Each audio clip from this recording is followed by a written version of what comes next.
getting to sleep. So the point of this little talk is I'm going to go through all the medicines that are used to get people to sleep. With this in mind, there's something called sleep hygiene. Sleep, I gave this lecture before. I just don't want anyone to think you just don't throw a pill at it. Don't eat, drink caffeine, fluids, exercise, be stressed out prior to going to bed. Don't look at blue light, any electronic devices. Don't engage in intense mental activity. Don't use the bed for anything but sleep. Sleep in a cool place with a heavy blanket. You have to treat medical illnesses like pain, mania, depression, anxiety for sleep. So I gave a big lecture on that. You can go to my lecture on why is sleep so important. So with this lecture, and I get a lot of comments, oh, Dr. Gress, do you think there's a pill for everything? No, I don't, but I wish there were. So now we're going to go through the medicines that I use for sleep, barring you need to deal with sleep hygiene, all aspects of sleep, and I briefly ran through it, but let's go into the meds. The first, and I would say most used class, would be the Z drugs. They're called Z drugs because they have Z in them. Everyone knows this one, Ambien, zolpidem. There's another one, Lunesta, azopiclone, and there's one, sonata, zalplan. I would say my go-to in this class would be the longer acting one of the group, Lunesta, which is azopiclone. It works well. It gets people to sleep. It's a good first shot with an uncomplicated sleep problem after you go through all the sleep hygiene. I like it. Some people report a bad taste in their mouth. So Lunesta would be a good first try. I've used 3 milligrams. I've taken it as high as, say, 8 milligrams, 9 milligrams. So you can go high. These drugs affect GABA by potentiating the action of GABA when it hits the receptor. They aren't direct agonists, but they potentiate the action of GABA, which puts people to sleep. Zolpidem, which is, I think, overused and has problems. Zolpidem, you hear like Rosie O'Donnell, no, who was it? Some famous actress on Ambien woke up and said something racist and then lost her job. The problem with zolpidem, Ambien is you can do complex behaviors, dissociate when you're on it. Means you're not awake, but you're moving around, eating, talking on the phone, texting, emailing, and you could do some really bizarre things. I mean, I've heard people do some bizarre sexual things in bed that they would never do. People eat when they don't even realize they're eating, then they wake up and they're like, who ate in my kitchen? I had one woman say, hide a Hershey bar under your couch, under the pillow on your couch. She said, yeah. The next morning it was gone. I said, it was you. There was no robber just coming into your house to steal that Hershey bar. So I've had a lot of problems. People driving, they go to sleep, they get up, they drive their car.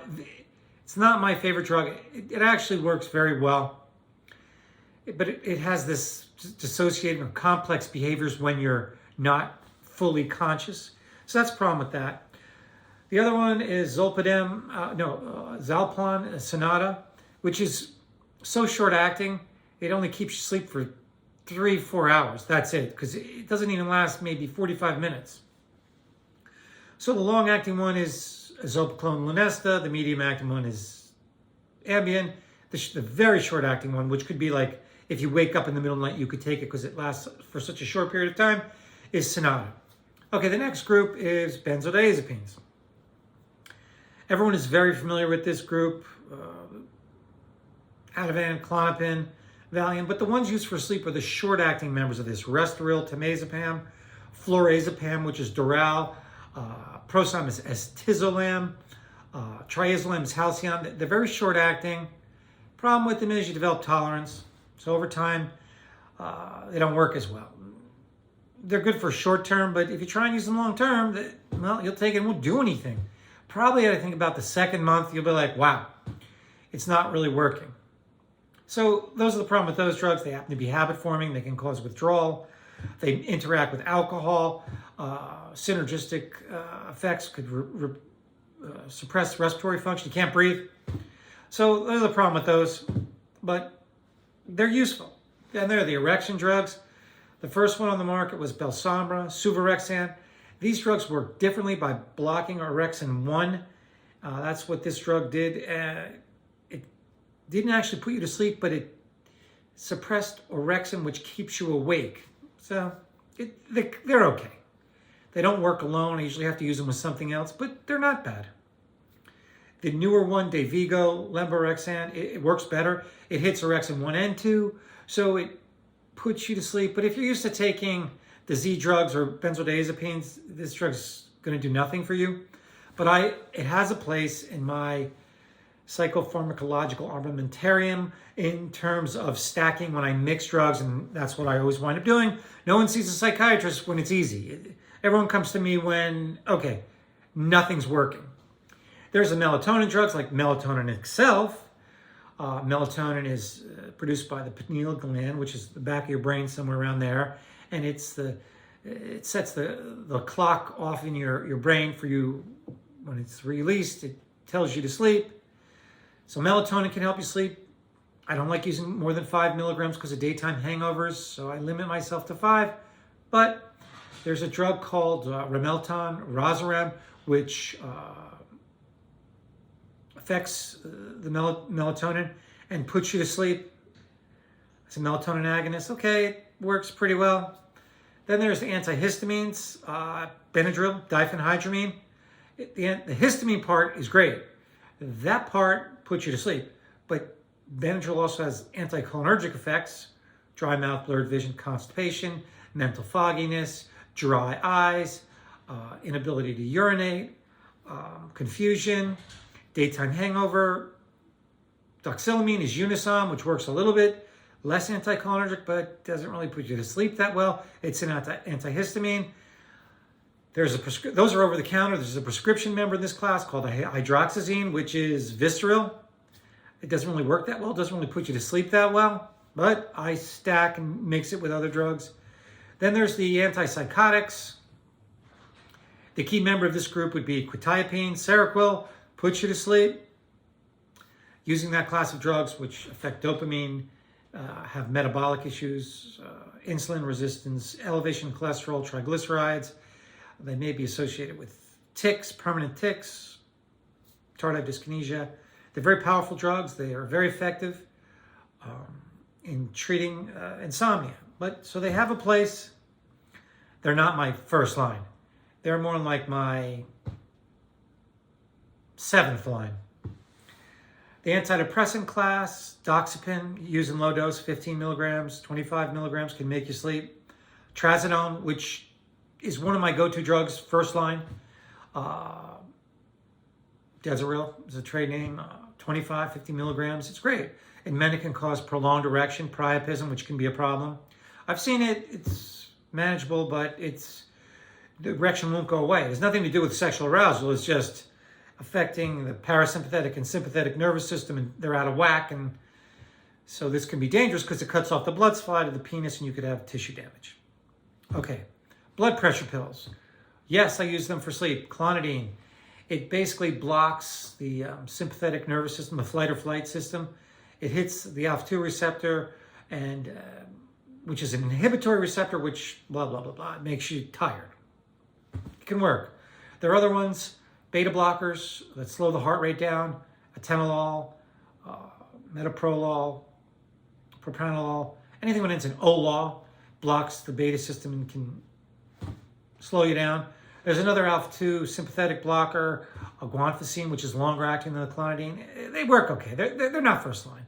They're like more like 8th or 9th line. Other ones I use are the muscle relaxants. What are the big ones here? Aclofen, which is unlike benzodiazepines, which are GABA A, it's a GABA B.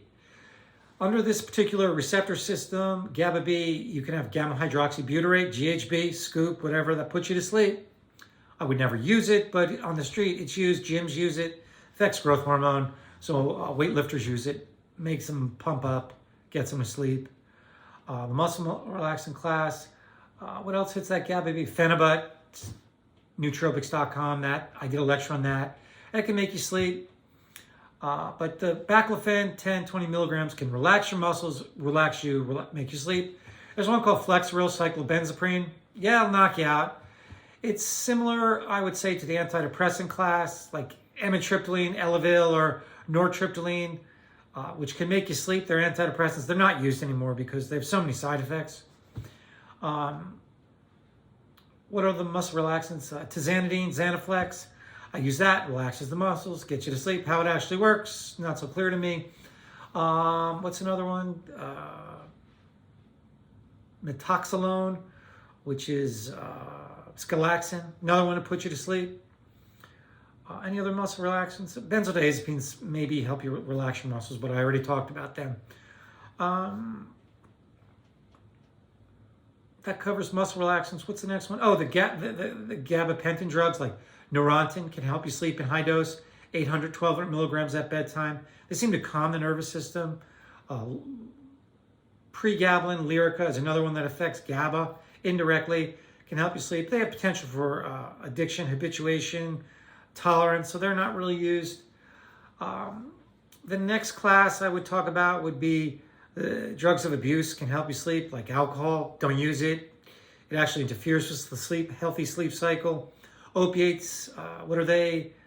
Oxycodone, hydrocodone, codeine, morphine, fentanyl. They knock you out, make you sleep, but geez, some people get disinhibited and get activated by them. They're addicting. The effect of sleep wears off quickly. Within probably 3-4 weeks, those drugs do not help you sleep. Marijuana, indica helps you sleep. Don't use that.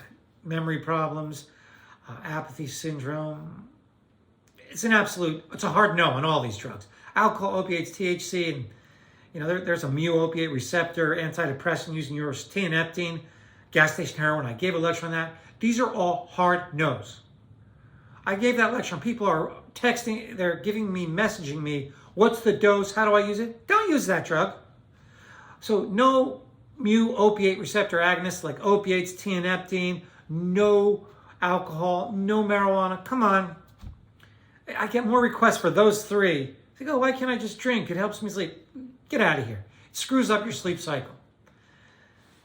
These are the drugs. Here's how it gets more complicated. Depending on the psychiatric history, their medical history, I usually have to use polypharmacy and stack and use multiple layers of these drugs and multiple doses.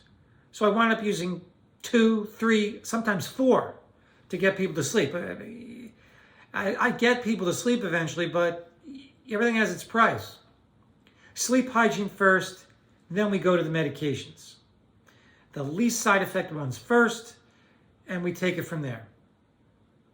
Thank you.